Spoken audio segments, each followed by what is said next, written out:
કૃષ્ણ રાધે રાધે જય શ્રીમન નારાયણ।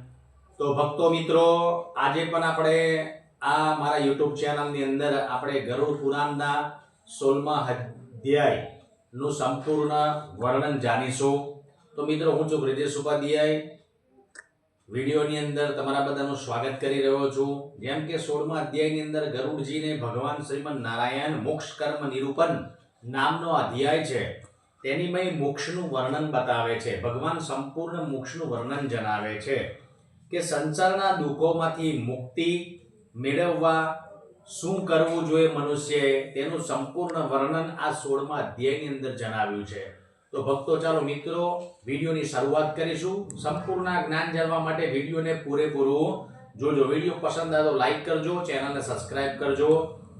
તો અધ્યાયની શરૂઆત કરતા પહેલા ભગવાન શ્રીમન નારાયણને નમસ્કાર કરી એમને અભિવાદન, એમને યાદ કરીશું। ઓમ નમો ભગવતે વાસુદેવાય। યત કીર્તનમ યત સ્મરણમ યદીક્ષણમ યદવનંદમ યચ્છ વર્ણમ યદહર્ણનમ લોકસ્ય સદ્યો વિદોનોતિ કલ્મષમ તસ્મે સુભદ્ર શ્રવસે નમો નમઃ। ગરુડવાચ। ગરુડજી ભગવાનને પ્રશ્ન કરે છે, શ્રુતા મયા દયા સિદ્ધ્યો યજ્ઞાનાન જીવ સંસ્રુતિ અધુના શ્રોતુમિચ્છામિ મોક્ષાય પાયમ સનાતનમ। ગરુડજી બોલે, હે ભગવાન, હે દયાનિધિ, આ જીવને અજ્ઞાનથી જે સંસ્કૃતિ પ્રાપ્ત થાય છે તે મેં આપના મુખમાંથી સાંભળ્યું। હવે આપ મને સનાતન મોક્ષનો ઉપાય જણાવો। તો ભગવાન કહે છે કે સમસ્ત દેવોમાં શ્રેષ્ઠ હે શરણાગત વત્સલ, દુઃખોથી આ સંસાર ભરપૂર છે, છતાં આ નિરર્થક સંસારમાં અનેક શરીર ધારણ કરી અનંત જીવોના સમૂહ જન્મ એટલે કે જન્મ ધારણ કરે છે અને પાછા મૃત્યુને પામે છે, એટલે મરણ પામે છે, અને તેનો કોઈ અંત થતો નથી, એનો અંત નથી। એ સર્વ જીવો નિરંતર દુઃખી રહે છે। સંસારમાં હોવા છતાં કોઈ જીવ સુખી હોય તેમ જણાતું નથી।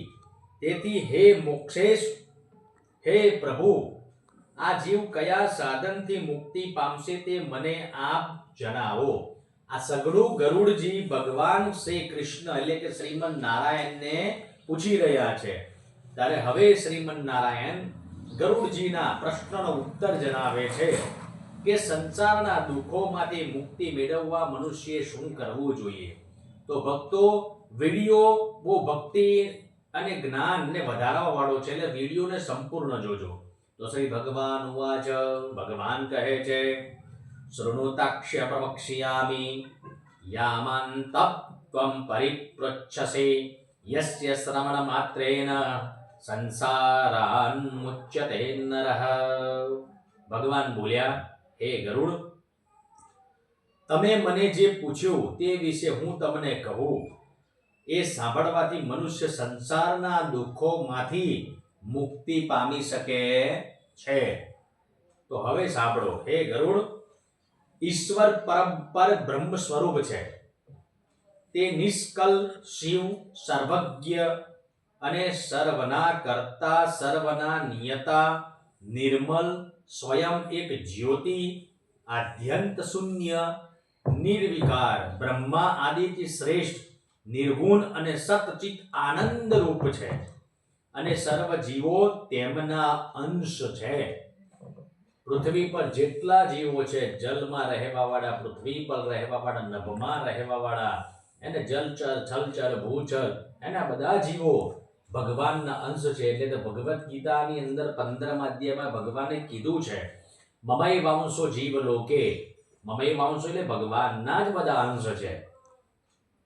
તો આ પ્રમાણે આ રીતે સગળા જીવો અવિદ્યા મુક્ત બ્રહ્મથી અગ્નિના તણખડાની જેમ ઉત્પન્ન થઈને અનાદિ દેહિક ઉપાધિઓથી બંધાઈને કર્મોમાં ફસાયેલા રહે છે। આ જીવો સુખ અને દુઃખદાયી કર્મોથી યુક્ત થઈ અનંત જાતિઓના દેહમાં પ્રવેશીને અનંત સ્થળે ભોગો અને કર્મોનો ઉપભોગ કરે છે. હે ગરુડ, જીવોને મોક્ષ પ્રાપ્તિ થાય ત્યાં સુધી પ્રત્યેક જન્મમાં ભોગ પદાર્થો પામે છે. તેમજ અત્યંત સૂક્ષ્મ લિંગ શરીર પણ ત્યાં સુધી ટકે છે. સ્થાવર, વૃક્ષાદી, કુર્મી, પક્ષી, પશુ, મનુષ્ય, ધાર્મિક દેવ તેમજ મોક્ષ પ્રાપ્તિ યોગ્ય ક્રમશઃ 4 પ્રકારના દેહ ધરીને પુણ્ય માર્ગે હજારો જીવ મનુષ્ય રૂપે જન્મે છે અને મનુષ્ય શરીરમાં રહીને તેમાંથી કોઈ જ્ઞાન સંપાદિત કરીને મુક્ત બને છે. બધાને મનુષ્ય અવતાર મળે છે ખરો, પણ એમાંથી કોક જ જીવ જ્ઞાનને સંપાદિત કરે છે અને પોતાના જીવનને મુક્ત બનાવે છે. જીવ 84 લાખ યોનિમાં ભટકે છે. 84 લાખ યોનિ બતાવી છે ભગવાને. એમાં જીવને પોતાના કર્મ પ્રમાણે અલગ અલગ યોનિની પ્રાપ્તિ થતી હોય છે, તેમાં ભટકવું પડે છે.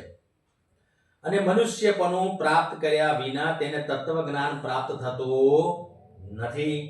જો અન્ય કરોડો યોનિઓમાં કરોડો વાર જન્મ થાય તો પણ અત્યંત પુણ્ય સંશયથી જ જીવ મનુષ્ય તત્વને પામી શકે છે.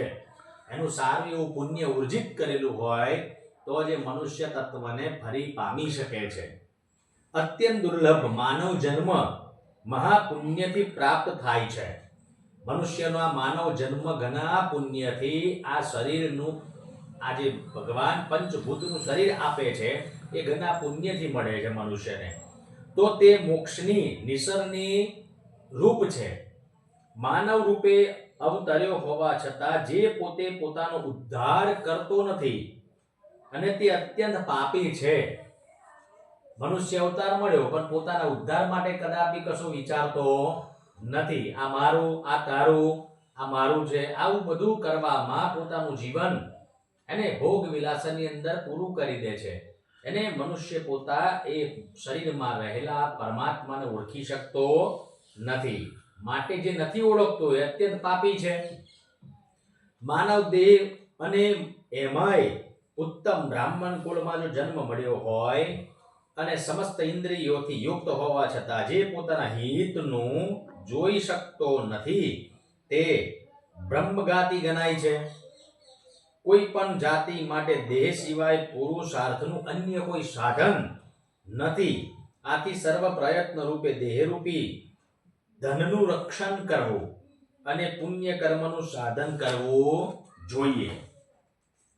જે દેહ છે તેને જ સકલ પુરુષાર્થોનું સિદ્ધ સાધન મનાય છે.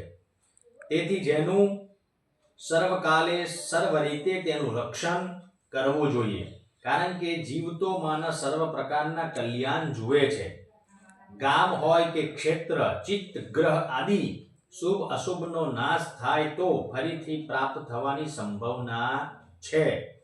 પણ શરીર ગયા બાદ પુનઃ એવું ને એવું મળી શકતું નથી. એટલા માટે તત્વજ્ઞાનને જાણો. જે માનસ વિચારશીલ છે તે દેહના રક્ષણાર્થે ઉપાય કરતો જ રહે છે. આ શરીર એટલું પ્રિય હોય છે કે કોઢ આદિ રોગોથી પૂરી રીતે દુઃખી હોય તો પણ કોઈ પુરુષ શરીરને ત્યાગવાની ઈચ્છા કરતો નથી. શરીરનું રક્ષણ કરવાથી જ ધર્મ સંપાદિત કરી શકાય છે. ધર્મથી જ્ઞાન અને જ્ઞાનથી ધ્યાન તેમજ ધ્યાનથી મોક્ષની પ્રાપ્તિ થઈ શકે છે. જો દુષ્કૃત્યો અને શત્રુઓથી આપણે આપણું રક્ષણ નહીં કરીએ તો બીજું કોણ તેને બચાવશે? તો આ માનવ શરીર પ્રાપ્ત થયું હોવા છતાં નરકના દુઃખોનો ઉપચાર ન કરાય તો અન્ય અજ્ઞાન યોનિઓમાં જન્મીને શું કરી શકવાના હતા?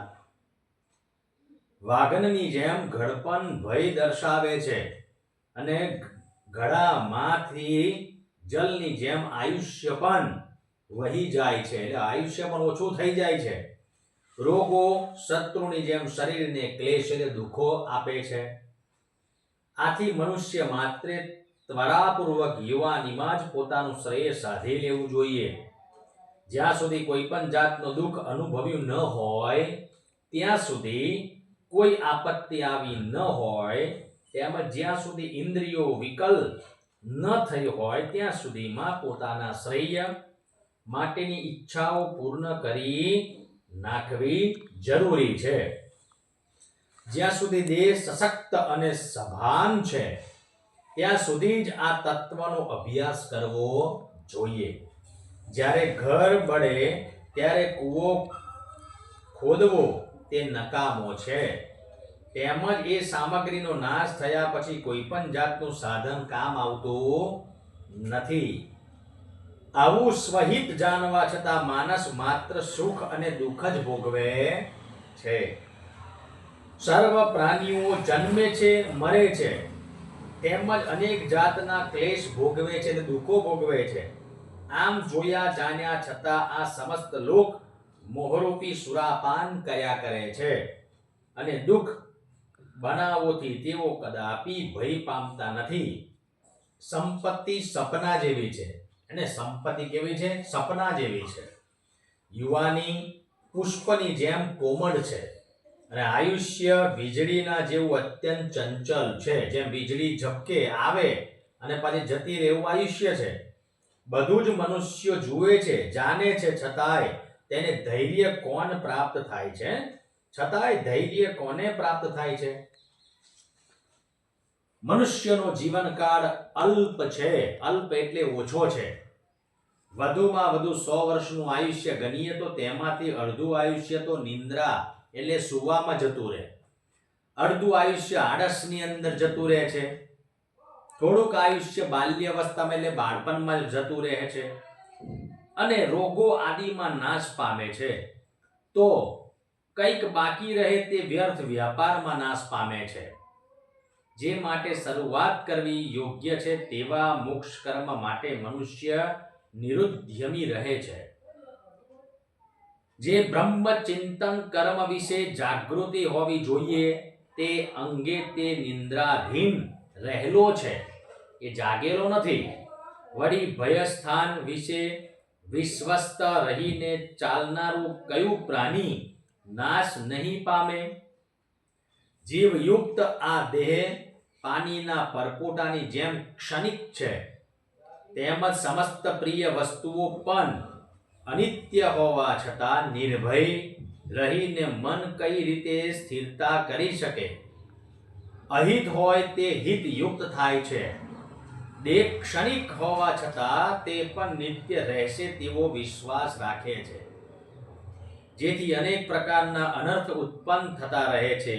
અસાર દ્રવ્ય ઉપર અર્થ બુદ્ધિ કરે છે અને આત્મજ્ઞાન રૂપી જે અર્થ પામવાનો છે તે માટે જ્ઞાન શૂન્ય થતો રહે છે. એટલે તો સંત મહાત્માઓએ કીધું છે, એક ઘડિયા ધીમે પુનિયા, તમે ભગવાનને ક્યારે ભૂલશો નહીં. તે જ અહીંયા આગળ ગરુડજીને ભગવાન જણાવે છે.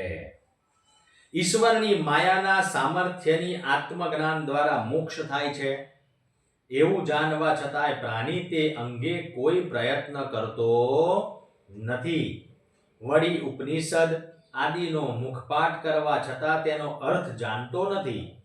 મૃત્યુ રોગ તેમજ ગળપણ એવા ગંભીર જળથી યુક્ત સમુદ્રોમાં લાંબા કાલ સુધી ડૂબ્યા હોવા છતાં જીવ સ્વહિત ઓળખી શકતો નથી. કાળ ક્ષણે ક્ષણે ક્ષય પામી રહ્યો હોવા છતાં તેની ગતિનું જ્ઞાન થતું નથી. જેવી રીતે કાચા માટલામાંથી પાણી જમે છે, તેમ કાળ પણ થોડો થોડો કરીને વહેતો જતો હોય છે. વાયુને વીંટળાવવું, આકાશને વિભાજિત કરવું અને જળ તરંગો એકત્રિત કરવાનું કદાચ સંભવી શકે, પણ મૃત્યુ નિવારણ અશક્ય અસંભવ માનો. એને મૃત્યુ સત્ય છે. કાળયોગે પૃથ્વી તપે છે, મેરુ પર્વત ખળભળે છે અને સમુદ્ર પણ સુકાઈ જાય છે, તો પછી આયુષ્યનો નાશ થાય છે. તેમાં સંદેશ શા માટે કરવો જોઈએ? આ મારી સંતતિ, આ મારી સ્ત્રી, પેલું મારું ધન, આ બધા મારા બાંધવો એટલે મારા સગાવાલા, એવું કહેનારા મનુષ્ય રૂપ બકરાને કાળરૂપી વરુ બળજબરીથી મારી નાખે છે. એટલે અહીંયા આપણું કશું છે નહીં. સકલ સંપદા હે નાથ તુમારી, આ બધું જે પણ છે બધું શ્રીમન નારાયણ શ્રી કૃષ્ણનું છે, આપણું કશું છે નહીં. એને એટલે ભક્તિ કરો. આ મેં કર્યું પેલું મારું કર્તવ્ય છે, તથા આ કૃત્યથી કંઈક બીજું છે. આ પ્રમાણેની અનેક ચેષ્ટાઓથી વ્યાકુળ થયેલા લોકોને પણ કૃતાંત યમ પોતાને સ્વાધીન કરી લે છે. આ પ્રમાણે મૃત્યુ નજીક છે, તેથી મનુષ્ય બીજા જીવસે કરવાનું કામ આગલા દિવસે જ કરી નાખવું જોઈએ. એને કાલ કરે સો આજ કર. જો મનુષ્ય પોતાની પ્રગતિ કરવી હોય તો આજનું કાર્ય આજે જ કરી દેવું જોઈએ, બીજા દિવસ પર એટલે કાલ પર છોડવું નહીં. વળી મધ્યાહને કરવાનું કાર્ય મધ્યાહન પહેલા જ કરી નાખવું.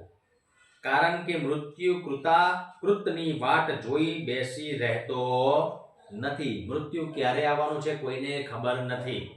એને એટલે આજનું કાર્ય આજે જ કરી દેવું જોઈએ. તે તો અચાનક જ આવી પહોંચે છે. હે જીવ, ગડપણ રૂપી આયુષ્યના માર્ગમાં વ્યાધિરૂપ સૈન્યધારી મૃત્યુરૂપી શત્રુથી ઘેરાવવાનો છું. એમ જાણનારો તું પોતાના ઈષ્ટદેવ સામે કેમ જોતો નથી? તૃષ્ણારૂપી સોયામાં પરોવાઈને અને વિષયરૂપી ઘીમાં તડાઈને રાગ દ્વેષ રૂપ અગ્નિ પર પક્વ થતા મનુષ્યને મૃત્યુ ભક્ષી લે છે. બાળ, તરુણ, વૃદ્ધ તથા ઉદરમાં રહેલ ગર્ભને મૃત્યુ પ્રાપ્ત થાય છે. આ આખું જગત મૃત્યુયુક્ત છે.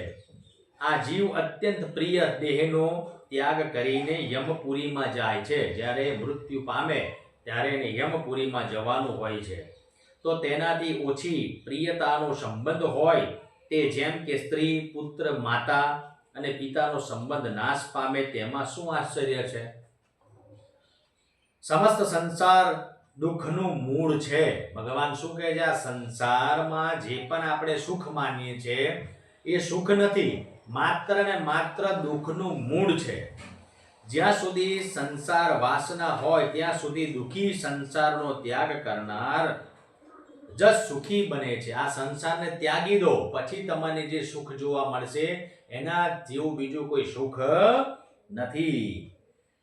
આ સંસાર છે તે જ સમસ્ત દુઃખોનું ઉપસ્થિતિ સ્થળ માનવામાં આવ્યું છે અને આ આપત્તિઓનું પણ તે સ્થાન છે, તેમજ સમસ્ત પાપોનું આશ્રય સ્થાન પણ એ જ છે. તેથી જ તેનો તત્કાલ ત્યાગ કરવો જરૂરી છે. જો કોઈ માણસ લાકડા કે લોખંડ જેવા દ્રઢ પાપોથી બંધાયેલો હોય તો તે પણ મુક્તિ પામે છે, પણ સ્ત્રી અને પુત્રની મમતામાં સપડાયેલો પુરુષ કદી મુક્ત થઈ શકતો નથી. આ જીવ અંતકરણને જે વસ્તુઓ ગમે તે અંગે પ્રીતિ રાખે છે અને પરિણામ સ્વરૂપે તે હૃદયમાં લોખંડના ખીલાની જેમ ખટક્યા કરે છે. સમસ્ત કર્તવ્ય કર્મોની આશા રાખનારા શરીરમાં ઇન્દ્રિય રૂપી લૂંટારાઓથી ફસાયા છે. તો એ દુઃખની તો વાત કઈ રીતે કરવી જોઈએ? લોખંડના કાંટામાં માંસનો ટુકડો ભરવીને એ કાંટાને પાણીમાં નાખીએ તો માછલાને ફક્ત માંસ જ દેખાય છે. માછલીને શું દેખાય? માત્ર માંસ દેખાય છે, પણ માંસમાં ફસાયેલો કાંટો દેખાતો નથી. તેથી એ કાંટામાં ફસાઈ જાય છે. એ જ પ્રમાણે મનુષ્ય માત્ર સુખ સામે જ જોતો રહે છે. પોતાને યમ એક દિવસ ઉપાડી જવાનો છે તેનો વિચાર તેને આવતો નથી. જે પોતાના પેટનું પોષણ કરે છે અને કુમાર્ગે ચાલે છે તે પોતાનું હિત અહિત જોતો નથી. તે નરકે જ જવાની ઈચ્છા રાખનારો મનાય છે. આહાર એટલે જમવું, નિંદ્રા તેમજ મૈથુન આદિ સઘળા વિષયોનો સંયોગ પ્રાણી માત્ર માટે સરખો જ છે. જ્ઞાન અર્જિત કરવાનો માર્ગ માત્ર માનવ જન્મમાં જ મળે છે. જ્ઞાનને જો જાણવું હોય તો મનુષ્ય દેહની અંદર જ પોતાનું જ્ઞાનને પ્રાપ્ત કરી શકે છે. તેથી જે કોઈ પુરુષ જ્ઞાન સંપાદિત ન કરે તો તે પશુ જ માનવો. એને ભગવાન શું કહે છે? એ પશુ જેવો છે, એનો અવતાર મનુષ્યનો એને ગયો, એ માત્ર પશુની જેમ વિચરણ કરતો રહે છે. પશુ તુલ્ય મનુષ્ય માત્ર એટલું જ સમજે છે કે સવારે મળમૂત્રનું વિસર્જન કરવું, બપોરે ભોજન કરવું અને જલ પીને તેમજ રાત્રે નિંદ્રા કરવી અને મૈથુન ક્રિયા કરવી. આ જ મનુષ્ય પોતાના આ કર્મોને વિશે આ જ સમજે છે. અજ્ઞાનથી મોહ પામેલો માણસ પોતાના દેહના પોષણ માટે આસક્ત રહે છે. ધન એકઠું કરવું અને સ્ત્રી સાથે વિષય સંભોગ કરવામાં જ રચ્યો પચ્યો રહે છે. કામ વાસનાઓ ભરીને વિચારોમાં રચ્યો પચ્યો રહે છે. એવા વહેવાનારા કારણે તેને વારંવાર જન્મ લેવો પડે છે. આવા સમસ્ત અનર્થોના નિવારણ માટે દેહાદિની મમતાનો ત્યાગ, પરમહંસની જેમ કદાચ ન બને તો સત્સંગ કરવો, સત સમાગમ કરવો. કારણ કે સાધુ એ સંસારના દુઃખોમાંથી છોડાવનાર ઔષધ એટલે કે દવાનું કામ કરે છે. સાધુ મુનિઓ એટલે ઔષધ સ્વરૂપ મનાય છે. કુમાર્ગે ચાલનારાઓને સદમાર્ગે દર્શાવનારા સંત સમાગમ અને વિવેકરૂપી નેત્રો છે, એ આંખો સ્વરૂપે છે. આ બેનો ઉપભોગ ન કરો તો તેનો અંત સમજવો. મનુષ્ય પોતપોતાના વર્ણો અને આશ્રમના ધર્મોના આસક્ત રહીને અનેક પ્રકારના કામ કરે છે, પણ તેઓ જે તે આશ્રમની મુખ્ય ધર્મ જાણતા નથી. એવા દંભીઓ સર્વનાશને જ પ્રાપ્ત કરે છે. કેટલાક લોકો કર્મ કરે છે તેમાં દેહને અનેક પ્રકારની પીડા ભોગવવી પડે છે, તથા કેટલાક અનેક પ્રકારના વ્રત કરે છે. તેમાંય મોટે ભાગે સૌનું તાત્પર્ય એ જ હોય છે કે મારી જેમ અન્ય લોકો પણ કરે. આવા વિચારવાળા દાંભિક લોકો મનાય છે. સ્વર્ગનું સુખ અત્યંત ઉત્તમ છે, પણ એમ સાંભળીને સંતોષ પામી તેની પ્રાપ્તિ અર્થે કેટલાક લોકો અનેક પ્રકારના કર્મોમાં આસક્ત થાય છે, તેમજ મંત્રોનું ઉચ્ચારણ અને હોમ હવનની ક્રિયાઓમાં રચ્યા રહે છે. કેટલાક મૂર્ખાઓ મારી માયામાં મોહ પામીને એક ટંક જમવાનું અને ઉપવાસ કરીને શરીરને સુકાવનારા નિયમો ધારણ કરતા રહે છે અને જ્ઞાન વિના મોક્ષના સુખની આકાંક્ષા રાખતા રહે છે. જેમ રાફડા ઉપર બહુ પ્રહાર કરીને અને તેમાં રહેલો સાપ ન મરે, તેમ અવિચારી તેમજ અજ્ઞાની દેહને જ દંડ આપવાથી મુક્તિ મળતી નથી. ભગવાન શું જણાવે તો સાંભળ્યું ને ભક્તો, કે પોતાનું જ્ઞાનને જગાડ્યા વગર તમે ઉપવાસ કરો, વ્રતો કરો, તો એ તમે દંભી પાખંડ કરી રહ્યા છો. એટલે પોતાના શરીરને જો તમે જ્ઞાન ન જગાડો તો એવા ઉપવાસ અને વ્રતો કરવાની કાંઈ જરૂર નથી. તો દંડ આપવાની મુક્તિ મળતી નથી. તેથી જ્ઞાન વિનાની સગળી ક્રિયાઓનો વ્યવહાર વ્યર્થ જ છે તેમ સમજવો. જો ભગવાન આ પ્રમાણે જણાવે છે. તો કેટલાક અવિચારીઓ માટે જટાનો ભાર વધારે છે, તેમજ અંગ ઉપર કાળા હરણનું ચામડું પહેરે છે. આવો દંભી વેશ પણ ધારણ કરી લોકોને ફસાવે છે. તે પોતે સંસારમાં ફરીવાર ફસાય છે અને અન્યોને પણ પાછા સંસારમાં જ નાખતા રહે છે. સંસાર સુખમાં જ રસબસ હોવા છતાં એ લોકોને કહે છે કે હું બ્રહ્મ જ્ઞાતા છું. તો આવા પુરુષનો અત્યંત શુદ્રની પેટે ત્યાગ કરવો જોઈએ, તેનો ત્યાગ કરવો જોઈએ. કેટલાક લોકો ઘર અને જંગલને સમભાવે માનીને દિગંબર થઈ આ પૃથ્વી પર ગધેડાના જેવા પશુઓની જેમ ભટકે છે. આમ ભટકવાથી તેમને વિરક્ત થયેલા કોઈ કહી શકશે ખરા? માટી અને ભસ્મમાં આડોટવાથી જો મનુષ્યને મુક્તિ મળી જતી હોય તો કૂતરા કાયમ તેમાં આડોટે છે, તો તેઓ મુક્ત બને ખરા? જો પાંદડા તેમજ જડનો આહાર કરવાથી જ મુક્તિ મળતી હોય તો જંગલમાં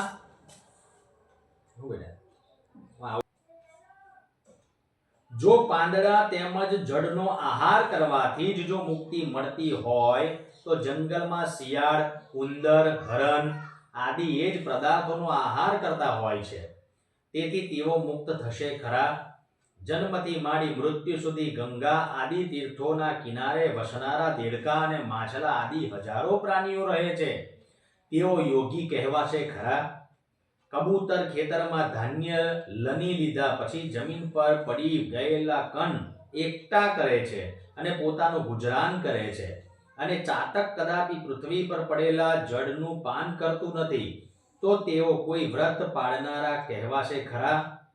તો હે ગરુડ, વર્ણાશ્રમ ધર્મ આદિ સમસ્ત કર્મો ફક્ત લોક રંજન અર્થે જ છે. મોક્ષનું કારણ તો માત્ર તત્વજ્ઞાન જ છે. તત્વજ્ઞાન વગર મોક્ષની પ્રાપ્તિ થતી નથી.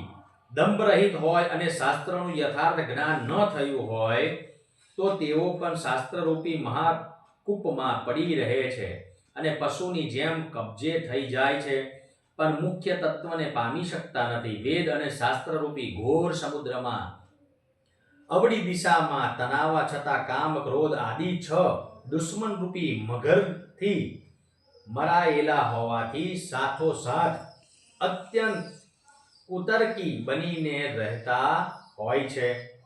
વેદાગમ અને પુરાણોને જાણનારા હોય અને કદાચ પરમાર્થના તત્વને ન જાણતો હોય તો તેનું આખું પ્રવચન કાગડાના કા કા જેવું જાણવું. મોટે ભાગે સૌની સાથે આ વિશે વિરુદ્ધ મત હોવા છતાં જો આ મેં જાણ્યું છે, આ મારે જાણવું જ છે, એવા ચિંતનમાં વ્યાકુળ રહેતા હોય છે. વાક્ય, છંદ, નિબંધ, કાવ્ય, અલંકાર આદિથી સુસજ્જ હોય પણ તત્વજ્ઞાન ન હોવાને કારણે તે પુરુષ ચિંતાગ્રસ્ત અને વ્યાકુળ ઇન્દ્રિયો વાળો બને છે. ગુરુના ઉપદેશ વિના ફક્ત કુતર્ક કરી પરમ તત્વને જાણવાની ઈચ્છા વાળો અત્યંત ક્લેશ પામે છે. વળી તેને શાસ્ત્રોનો અવળો અર્થ સમજાય છે અને તે તેની ઊંધી વ્યાખ્યા પણ કરે છે. કેટલાક વાંચનારાઓ અન્યોનો અનુભવ લેતા નથી અને અન્યોનો ઉપદેશ કરે છે.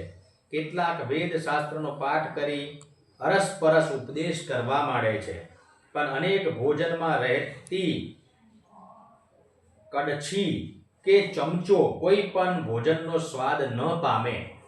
તેમ પરમ તત્વને જે જાણતા નથી, માથું પુષ્પને શોભાવે છે પણ તેની સુગંધ નાક ગ્રહણ કરે છે. તેમ વેદ શાસ્ત્ર ભણનારને સારાંશ ન સમજાય તો તેને અન્ય કોઈ ગ્રહણ કરી લે છે. આત્મા હૃદયમાં હોવા છતાંય તેનું જ્ઞાન પામવા માટે જેવી રીતે ગોવાળ પોતાની બગલમાં બકરીનું બચ્ચું હોવા છતાં કૂવામાં જુએ છે, તેમ મૂર્ખાઓ શાસ્ત્રો ભણીને તેમાં મોહિત થતા રહે છે. આત્મ સાક્ષાત્કાર ન થયો હોવા છતાં શબ્દ જનિત જ્ઞાન થાય તો જેમ માત્ર દીપકની વાત કરવાથી અંધકારનો નાશ થતો નથી, તેમ શબ્દના જ્ઞાનથી સંસાર મોહ નાશ પામી શકતો નથી. જેવી રીતે અનેક આંધળા પુરુષ તત્વજ્ઞાન સિવાય શાસ્ત્રનું પઠન કરે, તેમ બુદ્ધિહીન પુરુષ માટે શાસ્ત્ર પઠન વ્યર્થ થતું રહે છે. આ જાણી લીધું છે તથા આ જાણવાનું છે એવી આશા રાખી સર્વ બાબતો જાણવાની ઈચ્છા કરે તો તે દેવોના 1000 વર્ષ પૂરા થઈ જાય તો પણ તેને શાસ્ત્રનો અંત જાણતો નથી. શાસ્ત્રો કેવા છે? તો કે શાસ્ત્રો અનંત છે. તેના અધ્યયન પ્રારંભે કોટી વિઘ્નો આવે છે. તેથી હંસ જેમ દૂધમાંથી સાર તત્વ ગ્રહણ કરીને જળનો ત્યાગ કરે છે, તેમ ચતુર પુરુષે તેમાંનો સારાંશ ગ્રહણ કરી લેવો જોઈએ. જેમ ડાંગર ઈચ્છનારો ડાંગર કાઢીને ખોથનો ત્યાગ કરે છે, તેમ બુદ્ધિશાળી પુરુષે સમસ્ત શાસ્ત્રોનો અભ્યાસ કરીને તત્વને ઓળખી લેવું અને શેષ નિરૂપણ યોગી વાતોનો ત્યાગ કરી દેવો જોઈએ. જેમ અમૃતપાનથી તૃપ્ત થયો છે તેને બીજો આહાર જેમ નિરૂપયોગી છે, તેમ હે ગરુડ તત્વ જાણનારા છે તેઓને બીજા શાસ્ત્રો જાણવાની જરૂર રહેતી નથી. હે ગરુડ, વેદાધ્યયનથી મુક્તિ નથી, તેમ કેવળ શાસ્ત્ર પઠનથી પણ મુક્તિ નથી, માત્ર જ્ઞાનથી જ મુક્તિ છે. મુક્તિને માટે બ્રહ્મચાર્યાદિ આશ્રમોનું કારણ નથી, તથા બીજા 6 દર્શનમાં કોઈ દર્શનનું પણ કારણ નથી. વળી સકલ કર્મો કરવાનું પણ કારણ નથી. મુક્તિ મળવાને માત્ર અજ્ઞાનનું જ કારણ જાણવું જોઈએ. મુક્તિ આપનારો ગુરુપદેશ મુખ્ય કારણ છે. બીજી વિદ્યા કેવળ વિટંબના જાણવી. જેમ કે સમમસ્તક પર અનેક જાતિના લાકડાનો ભારો લે, પણ તેમાં સંજીવની વનસ્પતિનું મુખ્ય જાણવી. એ લાકડાની બરાબરી બીજું લાકડું કરી શકતું નથી. અદ્વૈત રૂપ જે શિવપદ તે ગુરુ ઉપદેશથી ક્રિયા તથા આયાસ મહેનત વગર પ્રાપ્ત થાય છે. જે વસ્તુ ગુરુ ઉપદેશથી યત્ન સિવાય પ્રાપ્ત થાય છે, તે કોટી વિધિ વેદાધ્યયન કરે તો પણ પ્રાપ્ત થઈ શકતી નથી. પરોક્ષ અને અપરોક્ષ એવા ભેદથી જ્ઞાન 2 પ્રકારનું છે. પરોક્ષ અને જ્ઞાન કેવળ અધ્યયનથી પ્રાપ્ત થાય છે, અને અપરોક્ષ જ્ઞાન માત્ર વિચારથી પ્રાપ્ત થાય છે.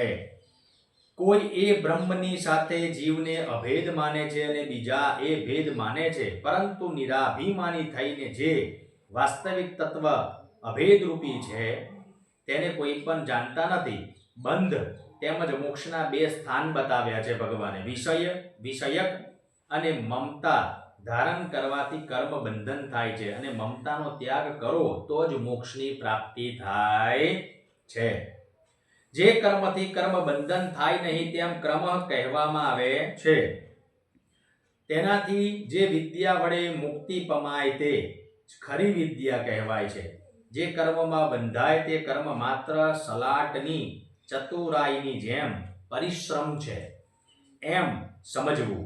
જ્યાં સુધી કરેલા કર્મોનું ફળ પામવાની ઈચ્છા હોય ત્યાં સુધી સંસારિક માયા હોય, અને જ્યાં સુધી ઇન્દ્રિયોનો અસ્થિર હોય ત્યાં સુધી તત્વજ્ઞાનની પ્રાપ્તિ થઈ શકતી નથી.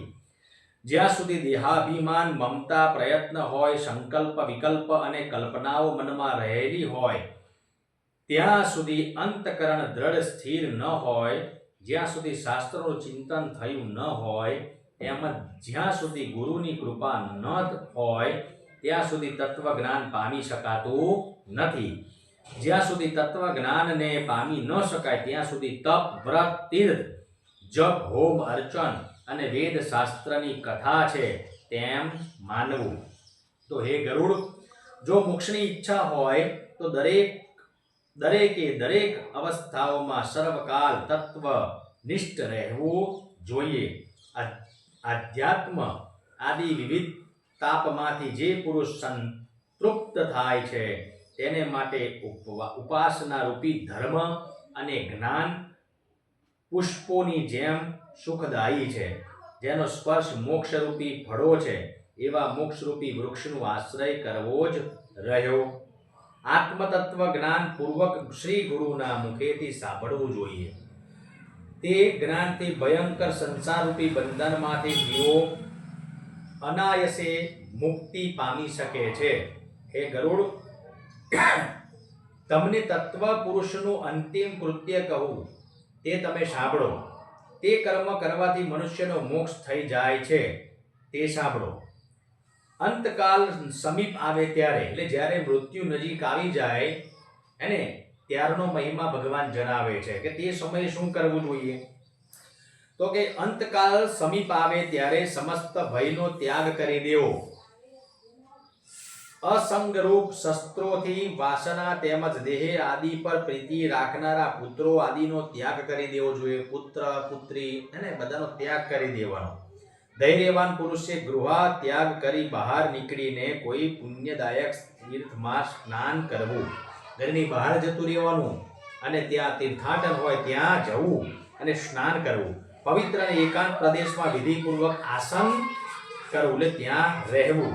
અંતકરણ પૂર્વક પવિત્ર ઓમકારના મંત્રના જાપ કરવા અને શ્વાસ સહિત મેળવીને મનનું નિયમન કરતા રહેવું જોઈએ.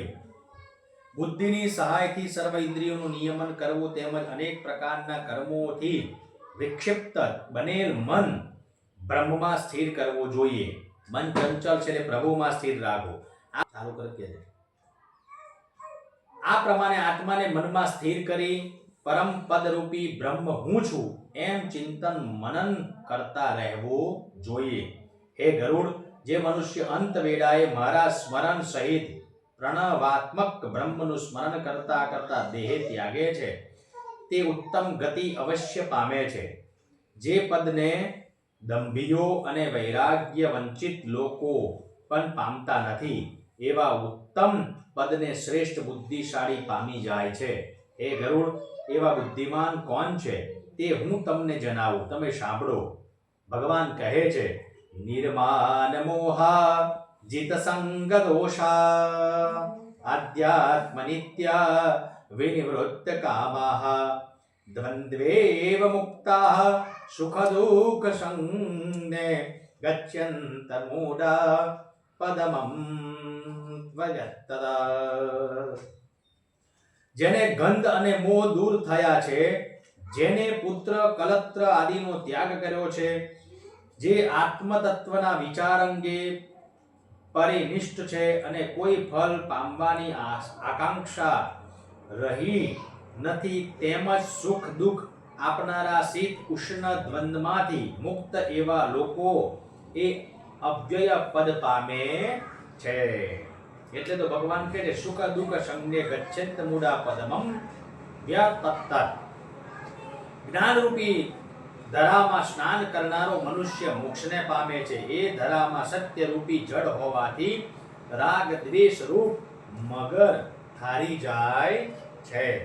દ્રઢ વૈરાગ્યનો આશ્રય કરીને અનન્ય ભાવે મારું ભજન કરનારો પૂર્ણ દૃષ્ટિવાન છે અને તે પ્રસન્ન અંતકરણ ધરાવે છે, તે જ મોક્ષ પ્રાપ્ત કરે છે. તે પોતાના ગૃહનો ત્યાગ કરી અત્યાસન્ન થઈ તીર્થમાં મરણ પ્રાપ્તિ માટે ગમન કરે છે. અયોધ્યા, મથુરા, માયા, કાશી, કાંચી, વંતિકા અને દ્વારિકા આ સાતમાંથી કોઈ પણ એકમાં જો મનુષ્યનું મરણ થાય તો તેને મોક્ષની પ્રાપ્તિ થાય છે. હે ગરુડ, આ પ્રમાણે જ્ઞાન વૈરાગ્યનો મોક્ષ સંબંધથી ધર્મ મેં તમને કહી સંભળાવ્યો. એ સાંભળવાથી જ મોક્ષની પ્રાપ્તિ થાય છે. તત્વવેતા મનુષ્યને મોક્ષે જાય છે. ધાર્મિક માણસ હોય તે સ્વર્ગે જાય છે અને પાપીની દુર્ગતિ પામે છે તથા પંખી આદિ જીવોનો જન્મ મૃત્યુરૂપ સંસાર પામે છે. આ પ્રમાણે સમસ્ત શાસ્ત્રોનો સારાંશ મેં તમને કહી સંભળાવ્યો. હવે તમારે બીજું કંઈ સાંભળવાની ઈચ્છા હોય તો મને કહો. તો આ બાજુ સુત ઉવાચ, ત્યારે સુતજી કહે છે કે સુતજી બોલ્યા, આમ ગરુડજીએ ભગવાનના મુખેથી સઘળું વૃતાંત સાંભળ્યું અને હાથ જોડીને ભગવાનને વારંવાર નમસ્કાર કરીને કહેવા લાગ્યા કે હે ભગવાન, હે મધુસૂદન, હે સર્વ દેવોમાં શ્રેષ્ઠ, આપે મને અમૃત રૂપી સર્વ કથા કહી સંભળાવી અને સંસાર સાગરમાંથી ઉગાર્યો. હવે મારા સમસ્ત સંદેહ નાશ પામ્યા છે અને હું કૃતાર્થ થયો છું. તેમાં કોઈ શંકાને સ્થાન રહ્યું નથી. આમ કહીને ગરુડજી ભગવાનનું ધ્યાન ધરવા બિરાજિત થયા. ભગવાનનું ધ્યાન કરવાથી ભગવાન આપની દુર્ગતિનો નાશ કરે છે અને સદગતિ આપે છે. ઉત્તમ ભક્તિ કરવાથી ઉત્તમ ભક્તિ પામનારા દયાળુ પરમાત્મા અમારું રક્ષણ કરો. इति श्री गरुड़ पुराणे शारोद्वारे भगवद गरुड़ संवादे मोक्ष कर्म निरूपण नामो षोडशोऽध्यायः. ओम तत्सत्. कृष्ण कन्हैया लाल की जय.